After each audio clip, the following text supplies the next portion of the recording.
అందరికీ మాతృభాష దినోత్సవ శుభాకాంక్షలు.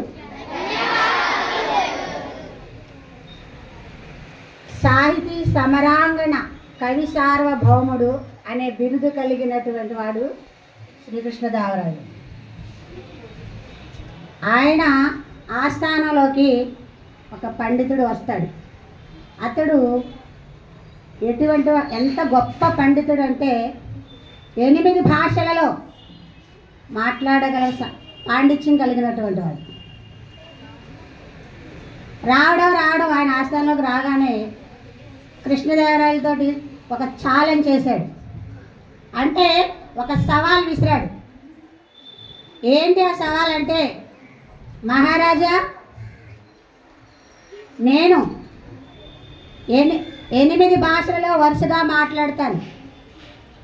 మీరు కానీ మీ ఆస్థానంలో ఉన్నవారు ఎవరైనా సరే నా మాతృభాష ఏమిటో చెప్పగలిగితే నేను ఓడిపోయానని చెప్పి తల వంచి మొక్కి నీకు వెళ్ళిపోతాను. లేదంటే ఈ సామ్రాజ్యంలో, ఈ విజయనగర సామ్రాజ్యంలో నా అంతటి గొప్ప పండితుడు లేడని చెప్పి నాకు విజయపత్రం రాసి పంపించవలను అని అన్నాడు. ఒక్కసారిగా శ్రీకృష్ణదేవరాయలకి ఏం చేయాలో అర్థం కాలేదు. ఆలోచనలో పడ్డాడు. నేను ఇంత విస్తారమైన సామ్రాజ్యానికి చక్రవర్తిని, కవి సార్వభౌముడు అనే బిరుదాంకితుడిని, సాహితీ సమరాంగణ కవి సార్వభౌముడు అనే బిరుదాంకితుడిని, విస్తారమైన సామ్రాజ్య చక్రవర్తిని, అష్ట దిగ్గజ కవులను పోషిస్తున్నటువంటి వాడిని, నాతో మా ఆస్థానంలోకి ఒకడు వచ్చి సవాల్ చేసి ఇంత సామ్రాజ్యాన్ని ఓడించానని చెప్పి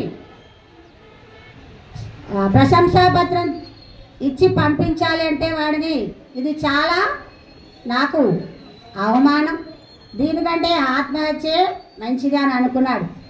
ఆస్థానం అంతా చూశాడు. అక్కడ మహామంత్రి తిమ్మరసు కనిపించాడు.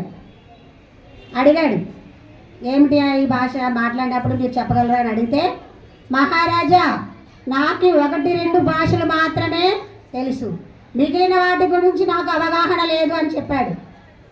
తరువాత అక్కడ ఉన్నటువంటి ఆస్థానం ఆంధ్ర కవితా పితామహుడైనటువంటి అల్లసాని పెద్దన వైపు చూశాడు. నాకంత సామర్థ్యం లేదని చెప్పాడు. తరువాత తన గురువు గారిని అడుగుతాడు. అతను కూడా నాకు సామర్థ్యం లేదని చెప్తాడు. చివరిగా ఆయన ఆస్థానంలో ఒక కవి పొంగవుడు ఉన్నాడు.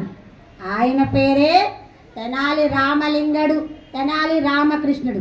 తెనాలి రామలింగడన్నా తెనాలి రామకృష్ణ అన్నా ఒక్కటే. ఆయన్ని అడిగాడు,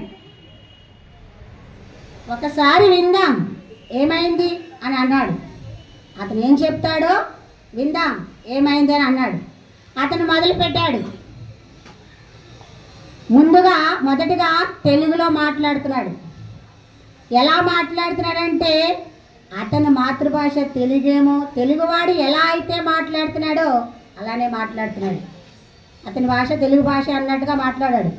తర్వాత తమిళం మాట్లాడాడు. తర్వాత తుళు, ఇలా వరుసగా 8 భాషలలో మాట్లాడాడు. ఏ భాషలో అయినా ముందు కానీ వెనుక కానీ పదాల కోసం ఆలోచన చేయడం కానీ, ఎక్కడైనా తడబడుతున్నాడేమో అని కానీ కవులందరూ ఎదురు చూస్తున్నారు. ఎక్కడా తడబాటు లేదు. అనర్గళంగా అన్ని భాషల్లో ఏ భాష మాట్లాడినా అప్పుడు ఆ భాష తన మాతృభాషే అని అనిపించిందట. అందరికీ ఒక్కసారిగా నోళ్ళు తెరుచుకున్నారు. అర్థం కాని స్థితిలోకి వెళ్ళిపోయారు. ఏమిటి, ఇంత సామ్రాజ్యం ఓడిపోయే స్థితికి వచ్చి అతనికి ప్రశంసాపత్రం ఇచ్చి రాసి పంపించాలా? దీనికి అంతటికీ కారణం రామకృష్ణుడు, తెనాలి రామలింగుడు అని చెప్పేసి తన వైపు కొరకొరగా అందరూ ఆయన వైపే. అతను దొరికితే కొట్టేద్దాం అన్నంత కోపంగా చూస్తున్నారు. ఎందుకు ఒప్పుకుందాం ఈ పందానికి అని చెప్పేసి తెనాలి రామకృష్ణ వైపు చూశారట. అప్పుడు తెనాలి రామలింగు లేచి వచ్చి అతని దగ్గరికి మెల్లగా నడిచి వెళ్ళి, క్షమించండి, మీరు చాలా బాగా మాట్లాడారు, మీరు చాలా గొప్పవారు అని అన్నాడట. నేనంటే ఏమిటనుకున్నారు అని అంటుండగా తెనాలి రామలింగడు చాచి చెంప మీద కొట్టాడట. కొట్టగానే అమ్మా వీడు నన్ను కొట్టాడురా అన్నాడట.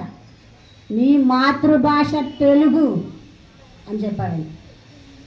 అరే ఎలా చెప్పగలిగారు మీరు అన్నారు. ఎవరికైనా బాధ కలిగినప్పుడు తన బాధను మాతృభాషలోనే వ్యక్తం చేస్తారు. పిల్లలు మీరు కింద పడినప్పుడు అమ్మ అంటారా మమ్మీ అంటారా? అమ్మ అని అంటారు కదా. అంటే మన మాతృభాష తెలుగు. అటువంటి భాష కోసం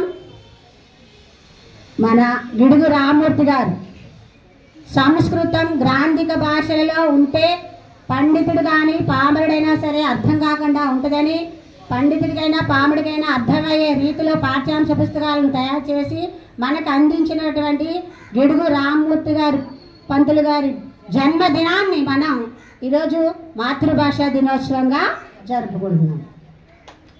ధన్యవాదాలు. చాలా సంతోషం మేడం. చాలా చక్కని విషయాలు పిల్లలందరికీ చాలా చక్కగా వివరించారు.